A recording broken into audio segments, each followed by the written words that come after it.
The CFL Gambling Podcast Week 5 reaction show and power rankings episode on the Sports Gambling Podcast Network is brought to you by Underdog Fantasy. Yes, you can win up to 325 times your entry with their brand new Pick 8. Sign up, and when you do, sign up with the promo code TCE SGPN to claim your special pick plus first time deposit offer up to $250 in bonus cash. Yes, they do have CFL action. UnderdogFantasy.com, promo code TCE SGPN. We're also brought to you by Rhythm. Build your own betting model using their AI betting engine. Claim your 7-day free trial period today by going to sportsgamblingpodcast.com/rhythm. That's RITHMM. That's sportsgamblingpodcast.com/rhythm. And remember, as always, folks, to let it ride.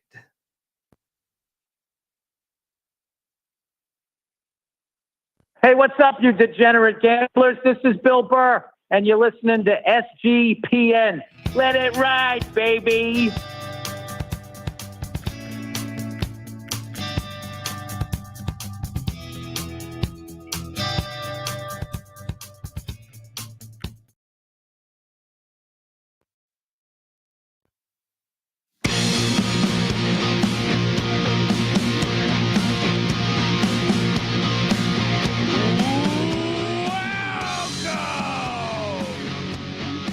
To the CFL Gambling Podcast Week 5 reaction show.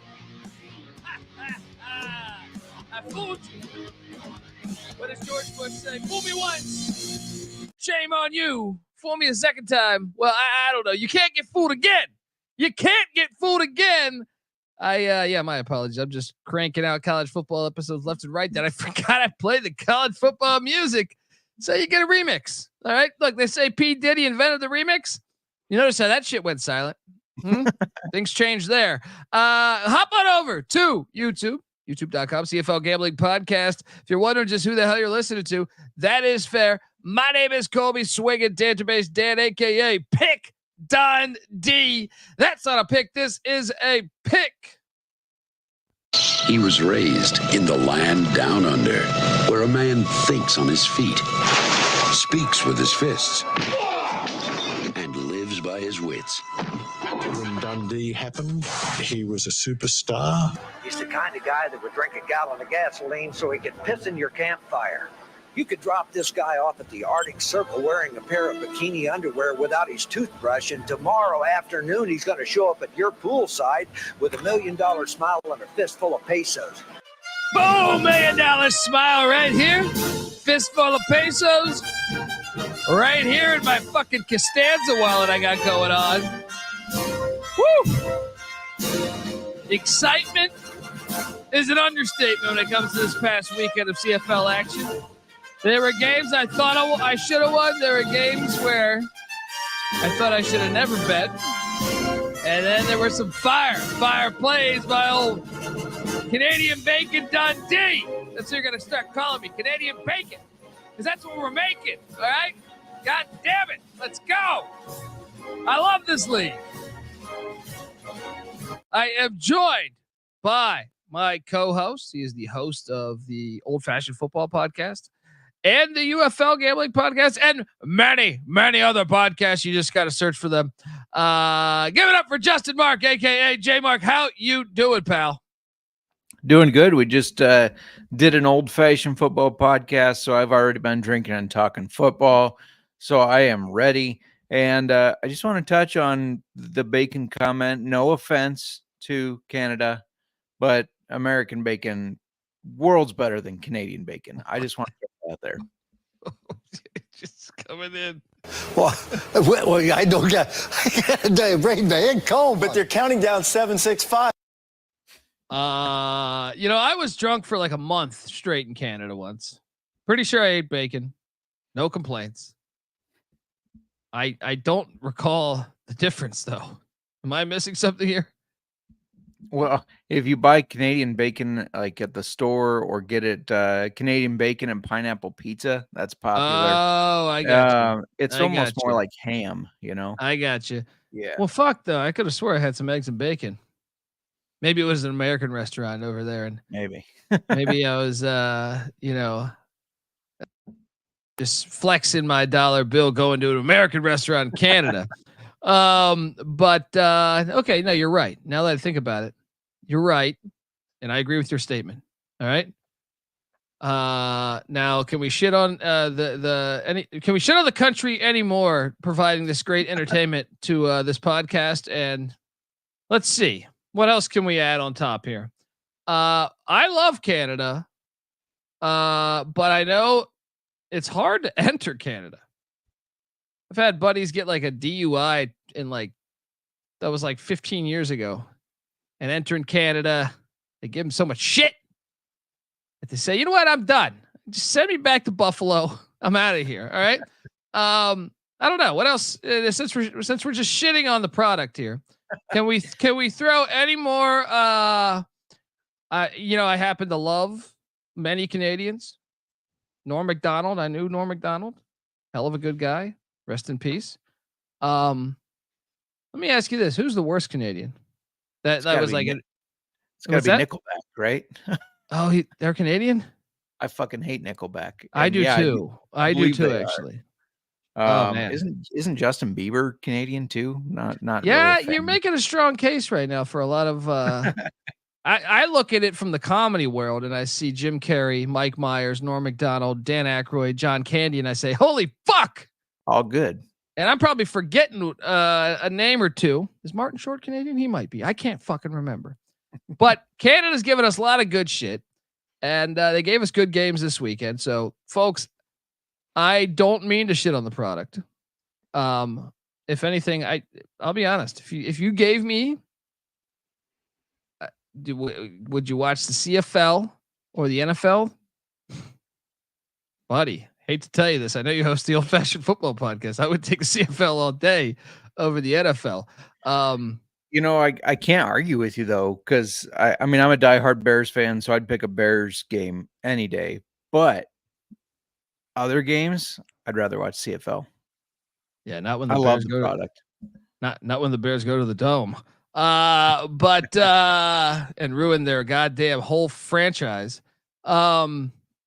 No, I like a league with a proper kickoff. So we got that covered, folks. Let's start reacting. There were some great games. I'm sorry to shit on all of Canada. But since I know we have 375 listeners and 90% of them are in America, I feel like we might be able to get a pass, even though we want tickets to the Grey Cup. If you know somebody, we don't want to pay for them. It's classic American way, by the way, or a Canadian way. Actually, that might be a Canadian way too. We don't want to pay for them. So if you can get us to the Grey Cup, we'd appreciate it. But look, you are listening to the CFL Gambling Podcast right now, and we do love Canada, despite all of those comments. Part of the Sports Gambling Podcast Network, Moon Off the Machine Manji and Chris are getting you ready for the NFL season on the Propcast. They got episodes dedicated to season-long props and the awards market. Plus, check out the great CJ Sullivan, our pal, the bet detective, aka Scumbagger Vance, and his road to $10 million on his Bottom Line Bombs podcast. Check it out. You'll dig it. Tune in wherever you get your podcast or on the SGPN app, which is free to download in the App Store and Google Play Store. All right, we're back talking Canada. Game 1, Thursday. Woo! Let's see what am I doing here? How am I fucking this up? I'm fucking this up somehow, some way. There we go. Is that correct? I think so. Sort of. But up. Yeah. Okay. Toronto at Saskatchewan. This was a game I lost a decent amount of money on. Same. The Argos had, 50 yards more offense than Saskatchewan. 7 more first downs.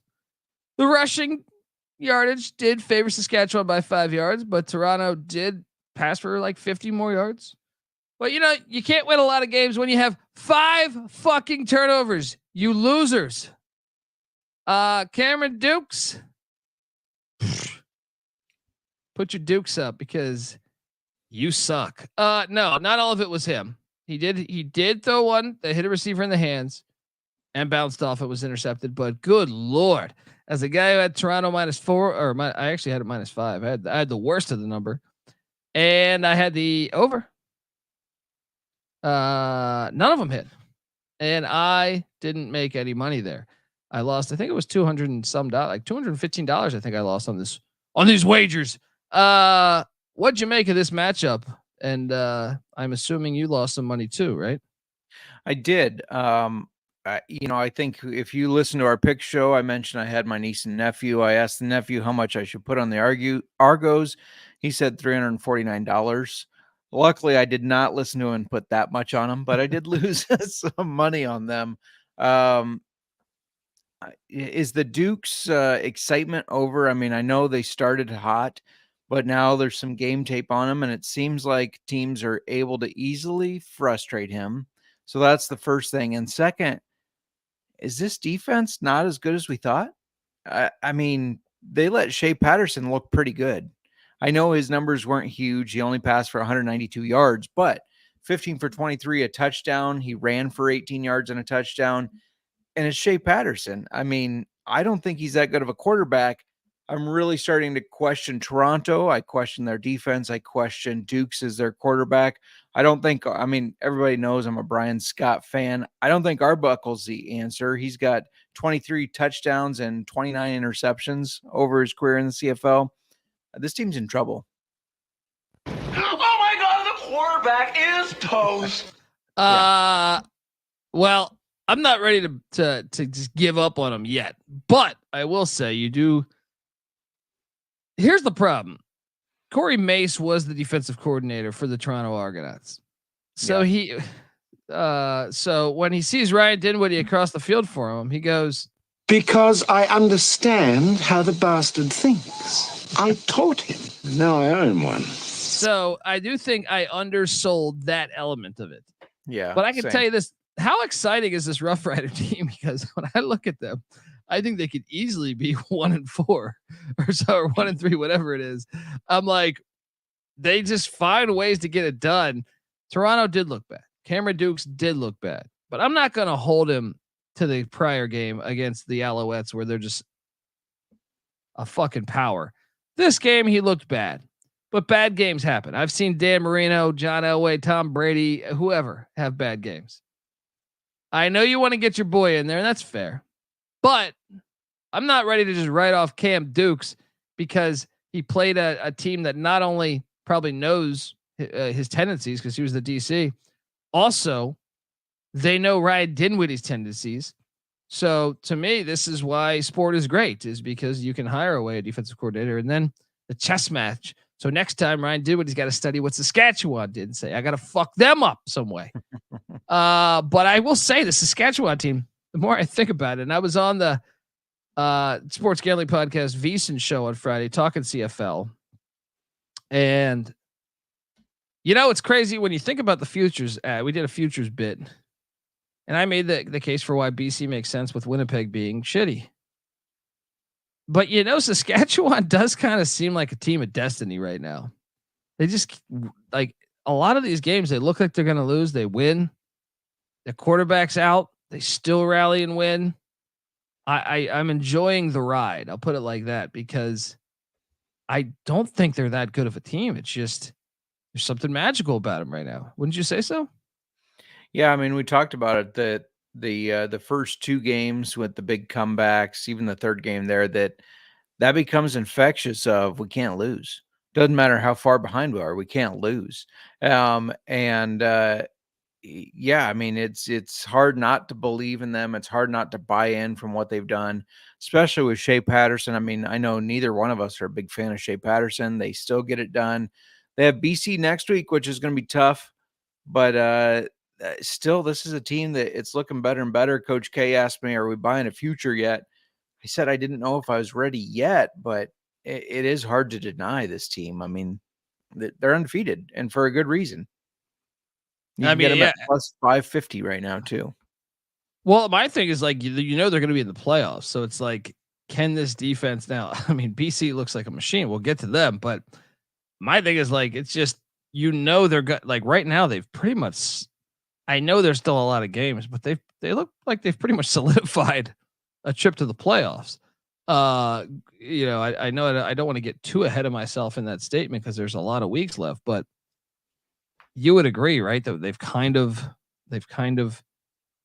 they'll be able to win enough games where they got a pretty damn big lead on almost everybody. Edmonton's winless. Winnipeg's got one win. I mean, I guess you could say Calgary, but they can still make the playoffs and be fine, even if Calgary wins a bunch more games. So it's been a fun story to watch, man. It really has. And yeah, I don't know. I mean, right now, but if you're wondering, if you're a skeptic of my point, because I do know that we got I think some comments previously a couple weeks back about how could we fade them. They're a good team, and I think the only thing I'm trying to say, like, there's an art to winning games, and they're certainly doing it. But right now, if you were to look at what we have from a CFL team perspective, they are by definition one of the bottom offenses in the league, right? Yeah. They average 340 yards per game. That's not very good. Now the defense is third best, but still, those numbers kind of tell you that it's like, what, but is it sustainable? You're undefeated. Undefeated's undefeated. We'll see. But anyway, yeah, let's jump to the next game. But before we do that, I do want to tell you that the CFL Gambling Podcast on the Sports Gambling Podcast Network is brought to you by Underdog Fantasy. Pick 8's now live. Create entries with up to 8 picks, and Underdog will automatically double flex entries so you can miss up to 2 picks and still win your entry. With more picks to make and extra ways to win, the excitement is higher than ever. And the best part is you can win up to 325 times your original amount. You can now use specials to boost on all flexed entries. Don't miss your chance to try it out before it's gone. So sign up, and when you do, sign up with the promo code TCESGPN to claim your special pick plus first time deposit offer up to $250 in cash. Yes, they do have CFL action. I've been playing the hell out of this thing. UnderdogFantasy.com, promo code TCESGPN. We're also brought to you by Circa Survivor and Circa Millions. Yes, get yourself out to the Circa in Las Vegas. I'll be there tomorrow. Do it. I'm going to do a show from there. So get yourself out to Las Vegas. But Circa Sports is back with their Circa Survivor and Circa Millions, giving away $16 million in guaranteed prizes. And of course, Circa contests have no rake. Circa Millions, you pick 5 NFL teams, ATS each week, and compete for the $6 million prize, or survive the NFL gauntlet and claim the $10 million prize. Sign up in person at Circa Sports between now and September 7th and use a proxy to play from anywhere. We even have a deal with footballcontestproxy.com right now to save you $50 with the promo code SGP. So hop on over there. If you don't have your trip booked yet for Las Vegas before football season, may I recommend the Ultimate Contest Weekend? It's a great time to go out. You can hang with my pals, Ryan, Real Money Kramer, and Sean Stacking the Money Green of the Sports Gambling Podcast, and enjoy some of the open bar events at the greatest sports book in the world, August 22nd through August 24th. Get on over there. And remember, as always, folks, too, let it ride. All right, we are back on the CFL Gambling Podcast. The Rough Riders take down the Argos 30-23. Joe Theismann ain't happy about it. Jumping over to the next one. Well, I just want to talk some shit for a second here. My boy Chris Strevler ends up getting the start from for the Blue Bombers with Zach Caleros' injury. We suspected that, but it was official obviously after we did the podcast. But he is a gamer, and I like, that's the best way to put it to me. It ain't gonna be pretty, but football ain't meant to be pretty. All right. You go out there, you make them pay the fucking price, which he does every time they tackle him for the most part. And don't throw away your Winnipeg future yet, because they got a little side of life, a nice defensive struggle. They knocked Drew Brown out of the game. I thought it was kind of weak, the stuff that he went out with, but what do I know? It was a defensive struggle. The under did cash for us, and I had Winnipeg -2.5, and I had a substantial wager on it. My boy Strevler threw for a cool $127. I will say Brady Oliveira had a pretty good game, and that should be noted. But no, I mean, I had a really good time watching this one. This was a fun one to me. I like football like this. And yeah, Stravler was 13 of 21 for 121. He also ran for 80 yards and a touchdown. And he didn't. You see that turnover thing there? YouTube.com. I got graphics. 0 turnovers. Ottawa had 3. That's the difference in the game before. And look, say what you want about Caleros. I know he's royalty. He was turning the fuck over the ball. Stravler doesn't turn it over, and it ain't pretty by today's bullshit. Everyone running that cha offense. But I'm intrigued. And by the way, I forgot to put Winnipeg there. I know it says BC. My fuck up. But your thoughts on this game?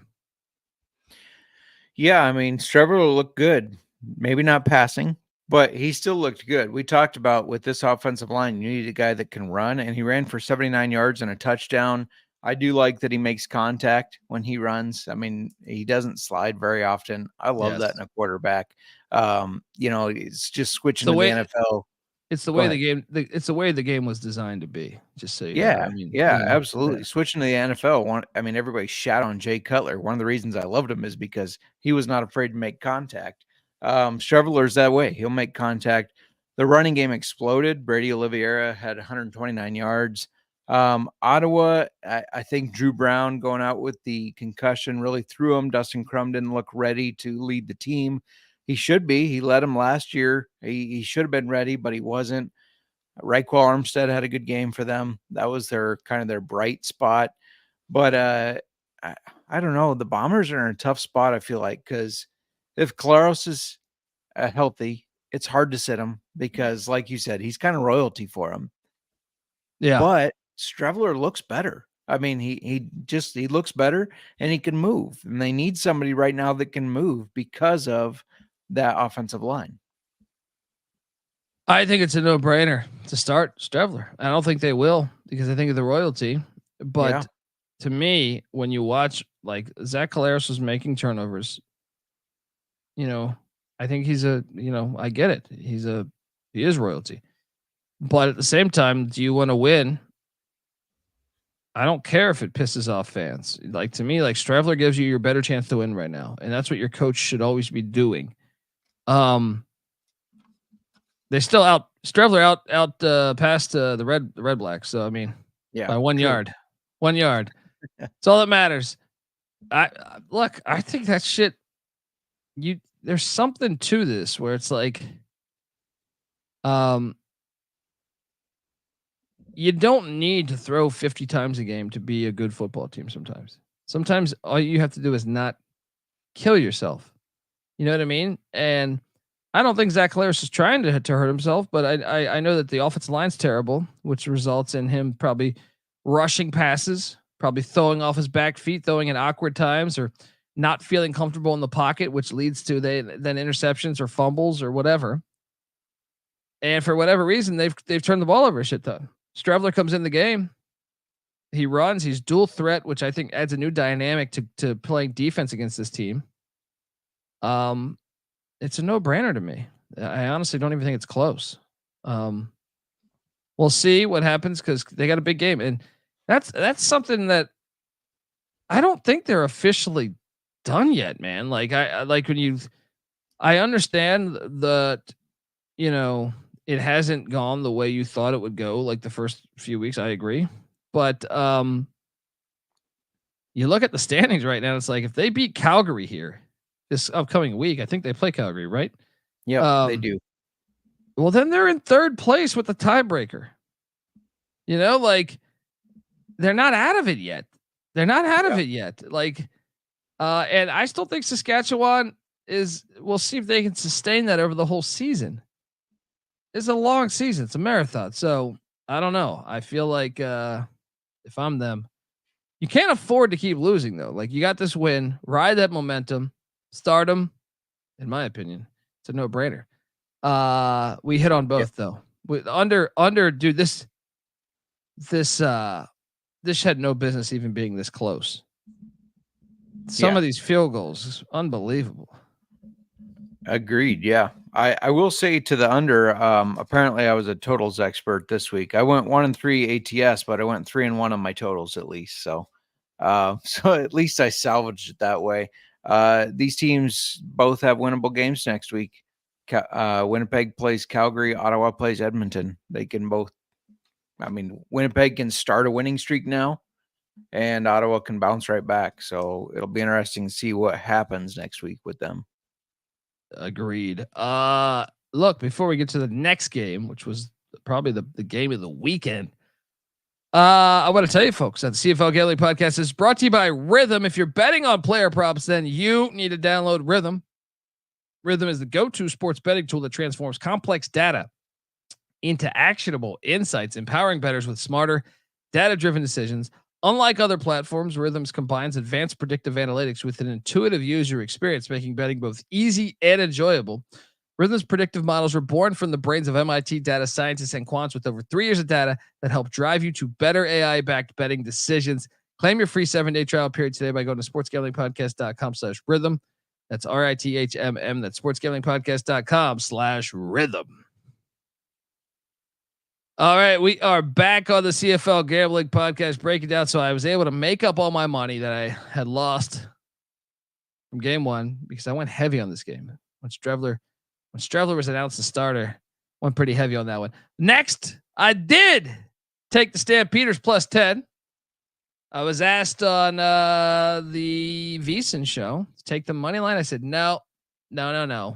Montreal will find a way to win the game. And that's exactly what they did, because Calgary was up for the whole damn game. This game was a fantastic football game to watch. Calgary was up big. This is one where Montreal committed more turnovers than Calgary, and that's why they almost lost the game. But what a fun game here. Did I fuck up the score? I think the score was not 22-19, right? You're on mute. No, you still with us? Yeah, I'm here. I think it was 30-26. Yeah, I fucked this up. This is what happens. I was rushing. My bad. I'm a fucking idiot. I'll be like the Russians. Yeah, it's true. Let's shit on them next. So the over did hit for us. So ignore the fucking graphic right now. In fact, you know what? Ignore the graphic. I did get the stats right though. The stats are all right. I just didn't update the score. My wife delivered food to me in the middle of this, and that is why I assumed I was done with this graphic, but I did not update that. I'll blame, classic husband move. 469 yards of offense for Cody Fajardo. I'd still like to see the run game develop a little bit more, but good Lord, when they get hot, it's like they just switched it in. Once that block happened from Mustafa Johnson, Caleb Ento took it 98 yards for. Oh, how about that? Had Calgary. Wait, that was the Calgary game, right? Where they picked off the 2-point conversion, and had he been able to take this thing back to the house, would have made the game very interesting. This was a fantastic football game. This is to me the game of the weekend. What'd you make of this one? Yeah, no, I thought it was a really good game. I thought Montreal started pretty slow compared to what we had seen all week, obviously, but they were able to kind of get right and make the comeback. It was an exciting thing to watch. I was on Montreal to cover this. I still feel like it was the right play. I just think they started slow. But one of the things that was kind of a kick in the nuts was Walter Fletcher. Maybe he didn't run for a lot of yards, but he caught 9 passes for 104 yards. And watching my DFS lineup go down and down and down without him was like, fuck, no way that we're going to win the big cash this time without having him in the lineup. Still won $50, but so we still have not had a week where we didn't make money, but I knew we were cooked too. And I saw him killing it. I was like, good God, I didn't fucking roster him. Damn it. Which, real quick, speaking of DFS, shout out to Crow 68X in the I guess, contest that you and I were in the same one. He was the only one that followed both of us. So shout out to Crow 68X. Sorry that mine didn't win. That was tough too in that last game, watching your lineup pass mine and mine drop. I thought I was actually going to play myself into that, but I don't understand. It was the defense that failed me, I think. Shout out to David Matola. I finally hit a 4-leg parlay, and Montreal was the last leg. So he hit his huge tits parlay. Nice. Shout out to David Matola. My kids were confused why I was so pissy for most of the afternoon that day. Had to make it up with them with some Happy Meals afterwards. There you go, man. They'll understand one day. Just tell them you'll understand one day. Yeah, I mean, that game was fucking awesome, dude. And it was. That was the best game of the. Oh, man, did I not update this score too? Fuck me. All right. Well, let's talk. You were on the wrong slide. You're good. Oh, am I good? Oh, okay. Are you sure I'm good? Unless you forgot. I think I added both slides. Oh, hang on. See, this is. Give me 5 seconds here. Let's talk about what was the food that was delivered? Was it anything good? It must have been good. It was sushi. Okay. So as you can imagine, it's like you put everything down, right? You start fucking moving the keyboard and everything because I'm at the desk here. So it's not. It's as much, and it was delicious, but it's like one of those things where I feel like it's probably the only meal that you really have to like have a game plan for moving shit. You know what I mean? Sure. Like TV dinner, maybe you've never had sushi? I've never had real sushi. I've had sushi, but it was cooked, so I don't know if you can even call it sushi. It was barbecued eel. No, that doesn't count. All right. Yeah. You're not a sushi guy. It's just that's Iowa, is what you're saying, huh? I got a buddy that gets sushi from the gas station sometimes. It's like, oh why? My God. Why would you do that? Look, we got graphics and everything. There you go. This game, I got the score right. BC Hamilton. We had so much to talk about with this game. And by the way, I hit the over in Montreal, and I hit Calgary. So I had I had an average weekend, but this game right here, don't let the stats lie to you, because there's a lot of lies being told on this thing right here. Hamilton fucking sucks. I hate this team. I truly they've surpassed any XFL team or UFL team. Hamilton is the biggest pussy team in this entire fucking league. They just decided to not play defense many times, like from the tackling standpoint to a just mental breakdown, I guess. And I'm being generous by saying mental breakdown. They look like they didn't care to be there. I mean, BC was up 21-0 within like the first 5 minutes of the fucking game, right? Yeah. This was embarrassing. Scott Milanovich should be fired, in my opinion. Sorry, Scott. I have a future on you, but right before the half, they have a chance to throw a Hail Mary down 20 fucking points. And you fucking do a 3-yard run. 5 seconds left or 3 seconds left before the half. Your quarterback can't throw the ball 40 fucking 5 yards. You're just pathetic. Absolutely fucking pathetic to me. The whole damn team was pathetic. I got nothing besides just BC. Shout out to Vernon Adams and them. They were a fucking machine. Jeff McGinnis, my DFS play, dog. All right. Vernon Adams, my DFS play, dog. But I don't know, man. This is like, why would you not throw a Hail Mary down 20 points going into the half? Yeah, no, I agree. They are a pussy team. You almost talked me out of taking BC here. I'm glad that I decided to stick with my gut. But yeah, I mean, I feel like the air was taken out of them right away. I think it was 3, maybe 4 plays in that BC scored. I think it was only 3. And it was a big touchdown, and it just seemed like it just kept rolling like that. They just kept getting big play after big play, and it just took the life right out of Hamilton. Bo Levi Mitchell, I mean, I know he put up some some stats. He put up big yards. Garbage time Yeah. bullshit. Yeah. He didn't look good. They still can't get James Butler going on the ground. He did have a lot of catches in this one. They're Had a 108 pussy ass yards team. receiving, 35 yards. They're just a Yeah. pussy ass team. I hate this team. They are.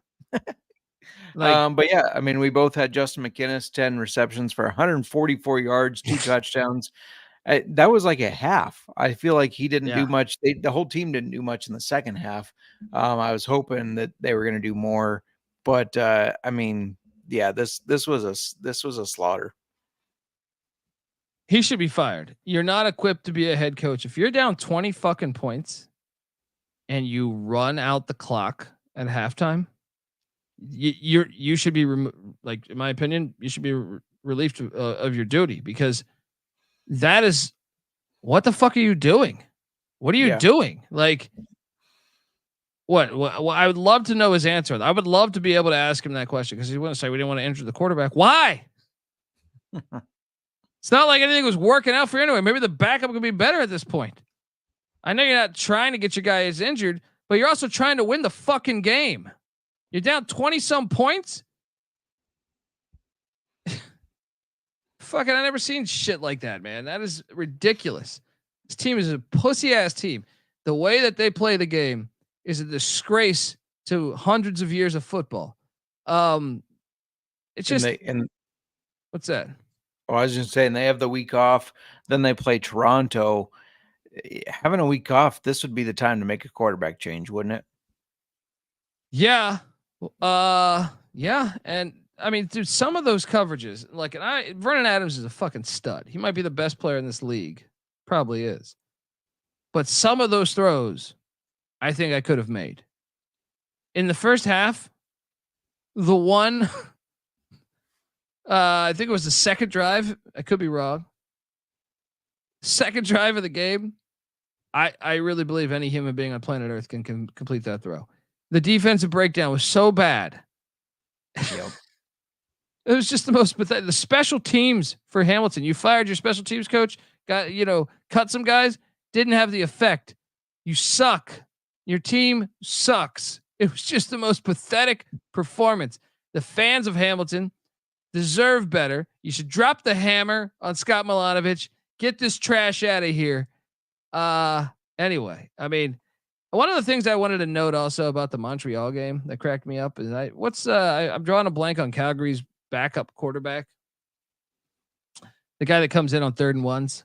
I'm drawing a blank on his name right now, but he's basically kind of like Strevler. That's Stevens. Yeah. Thank you. What's his first name? I got to get his first name. I'm very grateful that he did this multiple times against Montreal. Tommy Stevens. Yes. I don't understand why teams don't go vertical on these 3rd and 1s. I don't like it. Not only Montreal, but I'm saying, I think it's incredibly flawed logic. And maybe I'm just a drunken idiot over here, but I'm saying, like, have you thought about this? I look at the loaded box every time on these 3rd and 1s when they bring in, Strevler or whoever, right? Each game with whatever teams, you see these 3rd and 1s where they basically, sometimes it's 3rd and 2, and they'll do a quarterback sneak on a 3rd and 2. And I don't understand for the life of me why they don't do a quick pitch out to the running backs when you're that. Some of the defensive boxes, the sets from before you from pre-snap are so loaded that I'm like, if you just pitch the ball to the running back, he's gonna get like 10 yards, like before he even gets contacted. It's mind numbing to me. Like I almost think they think themselves, they outthink themselves. I don't know. Yeah, no. It's one of the bigger flaws, I think, in the league to me.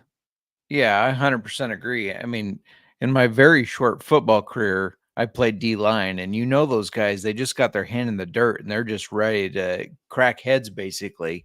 They're not paying attention to where that ball goes. They're just trying to close the box in as quick as they can. So I 100% agree with you. Dude, one of those games, I think it was the Calgary game. I think it was. early in the game before he went vertical, or before he went he had like a 40-yard run on that play going vertical. It was obvious to me, before he's like hut, and like you look and you're like, what the fuck? They have 10 guys like loaded around this thing. Go, what are we doing? And they still, and I think he actually got it. So I guess I couldn't talk shit. He got it by like a half a yard, but it's something that I've wondered about like all 5 weeks of the season. And I know this has been a thing last year too, and they've done this shit for a while, but I still don't know that it's the right. Like, why not bring a receiver in motion? Just pitch it to him. I don't think they have any answer for that. I would love to see some innovation on that, but Hamilton's horrible. BC's great. Any other things you want to add about this game and that how I just am disgusted with that halftime. And shout out to the announcer that was on par with me, because he was like, "What are we doing here? What's the point of the game? What are you supposed to do? You're down 24 points. What the fuck are we doing here?" Yeah, no, I agree.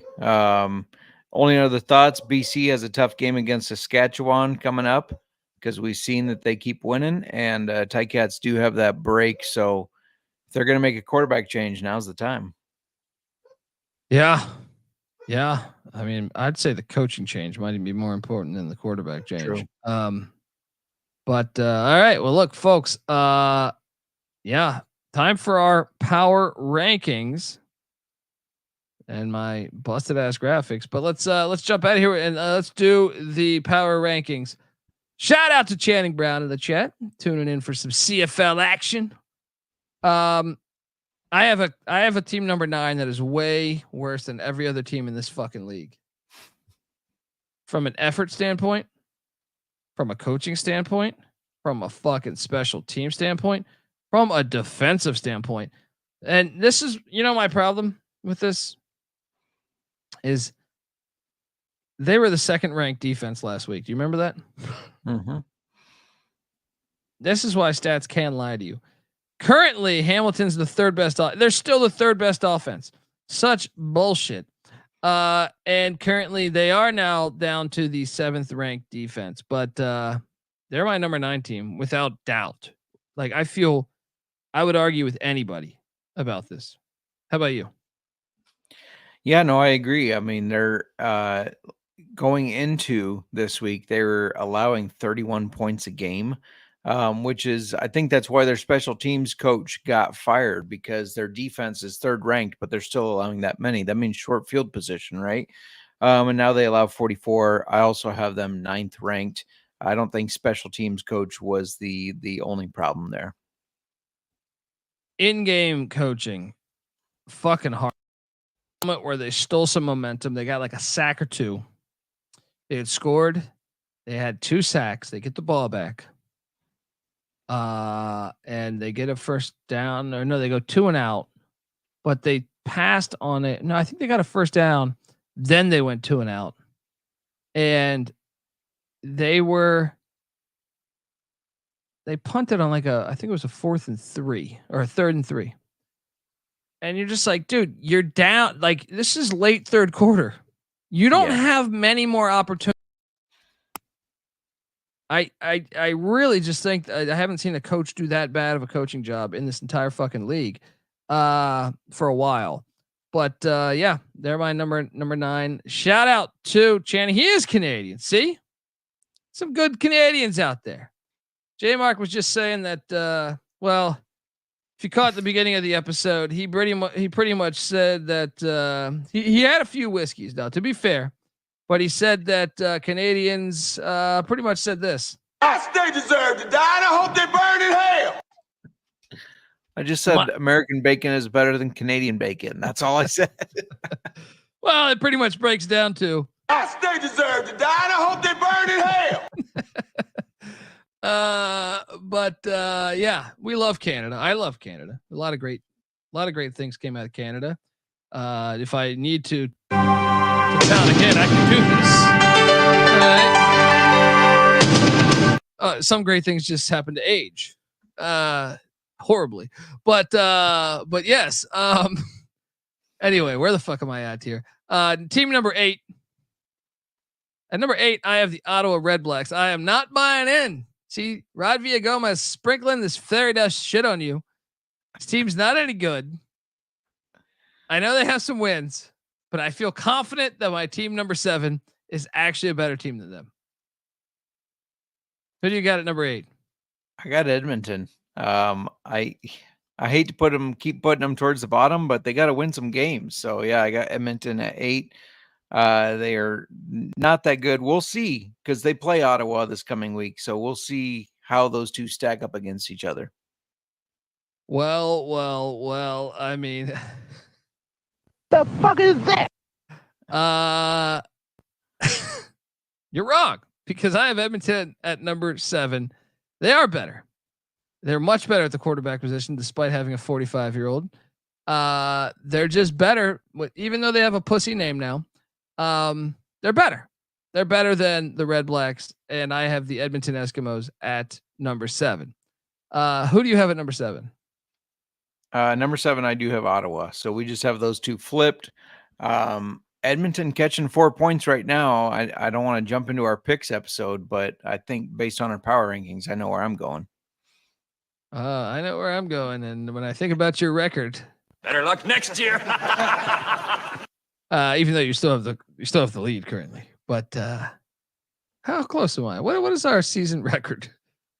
I was 1-11, and you were like what, 5-7 maybe? I don't remember. 4-8, I think. And then I went 3-1. I think you went 3-1 too, though. Yeah. Yep. That's the problem. And then this week I gained a game on you. Yeah. So you're getting there. Oh yeah, it's coming. The storm is coming. Let's go. Get the ball! At number 6, I have the Winnipeg Blue Bombers. If you build it, it will come. Strevler can get them to number 3 or 4 if you let them. So what are we doing here? Give them the start. Who do you got at number 6? Yeah, I got Winnipeg as well. Based on their performance with Strevler, I think this could drop down easily if they put Claros back in. But for now, just looking at last week with Strevler, I have him at the 6. Yeah, at number 5, I got the Calgary Stampeders. Good performance. Very good performance, despite the loss. Wish you would have hung on to that one, but I think you're a pretty solid team. I'm buying in a little bit. Of course, I was on the over preseason, unlike somebody here. But who do you got at number 5, buddy? Yeah, I'm right there with you. I mean, they're going against a team that, we talked about what's the difference between 1 and 2, and we said it's a big difference. So the fact that they were able to put on that much pressure early on, yeah, they didn't hang on to the lead, but still they showed out very well against what we both feel is the best team in this league. Yeah. At number 4, I got the Argos right now. There's some red flags going on with the Argos. We got to see. They look a little counterfeit. You raised some good points. I happen to think the Montreal game is just Montreal's better. Now, they did let Saskatchewan get one past one. We'll see if they can get back up off the floor and answer the call. I'm not ready to kill them off yet, but I do think right now you got to power rank them 4. Yeah, I got them 4th as well. They got Montreal next. So this is going to be a really tough stretch for them. Montreal, Saskatchewan, Montreal. Then they get an easier game against Hamilton. But I think they have to try and win this coming game. I mean, obviously they're going to try, but 3 in a row is going to be kind of damning to them, I feel like. The defense doesn't look good. Dukes doesn't look good. They got to get something going. Yeah, they do. And that's Thursday, too. That's coming up quick. Yep. I'll be in Vegas for that one. So I think we have the same goddamn list here. At number 3, I have the Saskatchewan Roughriders. You? I got BC. I know BC has looked good, but they still, like you said, they play pussy ball still. Vernon Adams is making me more of a believer, but Saskatchewan's they're starting to run the ball a little better. Yeah. But yes, a little. Yes. Yeah. But yeah, Saskatchewan's undefeated, so I still have them above BC. Not me. Saskatchewan is undefeated, and they deserve credit for being undefeated. But I don't know if I trust them Now, BC, I don't trust them to win the championship, but I do trust them to be in the playoffs because that offense can fire the fucking ball down the field. Probably unlike any Montreal would be the only one you could consider in the same breath, really. Agreed. So that's my logic there. I have BC number 2 because their defense is a little candy ass. They are a finesse team. And that is why Montreal is my number 1. It seems like we only had 2 differences, huh? Yeah. We had Edmonton and Ottawa switched, and BC and Saskatchewan switched. See you on the gridiron. Folks, that's our show. Ironically, those 2 teams play each other, by the way, this coming week. Let's talk about that for a second. Thursday, we get Toronto at Montreal. Friday, we get Calgary at Winnipeg. What's up? Oh, which Dinwiddie said he may go with the 2 quarterback system and start Dukes and Arbuckle. I think that's the wrong 2 quarterbacks, but that's my bias. I think so. I think you're right. Brian Scott looked good when he came in. Saturday we got, so Friday we have Calgary at Winnipeg. Saturday we got Saskatchewan at British Columbia in that filthy dome. Sunday we got Ottawa at Edmonton. Power rank the games for the games you want to see in order of first to last. Saskatchewan, BC. I got to put that at first because BC has looked so good and Saskatchewan's undefeated. Let's see if they can keep it going. Then I got Toronto, Montreal, then Ottawa, Edmonton, and then Calgary, Winnipeg. This is the beauty of the show. It's beauty of life, they say, because I have Toronto, Montreal number 1 because they just played already. I like that second, just like we saw Winnipeg answer the call and take down Ottawa. I like a gut check for Toronto. They know they need this more than they're the more desperate team right now. That's the game I want to see most. I will meet you halfway with the second one, Saskatchewan, BC, just because if Saskatchewan wins this, you're really talking what a season. At number 3, I have Calgary, Winnipeg, because I think Winnipeg wins this. If Stravler plays, or even if it's Caleros plays, all of a sudden the Blue Bombers have life, and we wrote them off too early. Ottawa, Edmonton, I want to see it, but I don't know if it has any major implications for the future of the Canadian Football League in 2024. So that is that. Folks, tomorrow night we'll be live. I'll be in Las Vegas, Nevada. We'll be prepared for all the glitz, the glamour, the huge tits parlay, which still I have yet to hit. God's trying to tell me something. All right. Trying to tell me that I haven't been watching enough Baywatch. So I have to hop over to Tubi and check it out. And love the Hoff. Remember when he ate a cheeseburger in Vegas on like the floor while it's like he was fucking pissed. Have you seen that video? He was like pissed drunk eating a cheeseburger in Vegas. His kids are recording him. That's gonna be me. I'm taking White Tiger to Vegas for the first time. White Tiger's gonna be filming me pissed drunk with a cheeseburger on the ground, wondering how the hell Toronto didn't cover against Montreal. Something like that. Anyway, give the CFL Gambling Podcast a follow. YouTube.com/ or just type in CFL Gambling Podcast. I forget this fucking thing every time.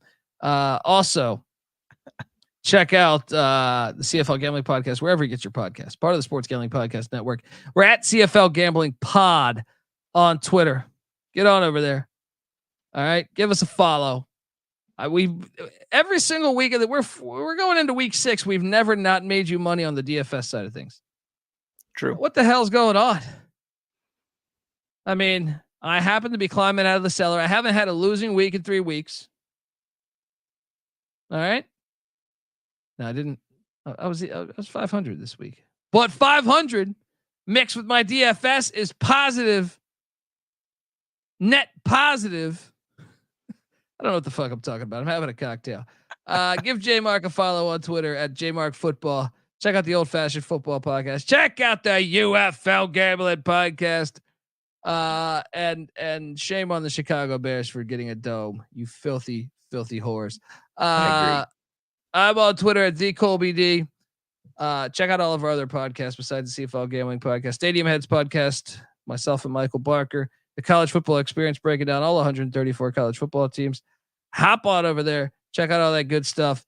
Until next time, folks, this is the CFL Gambling Podcast. See you tomorrow night. You better start thinking about yours. And we out of here. Run and shoot. We can really run and shoot. And the whole team's looking and the whole world's looking with the gamblers. Run and shoot.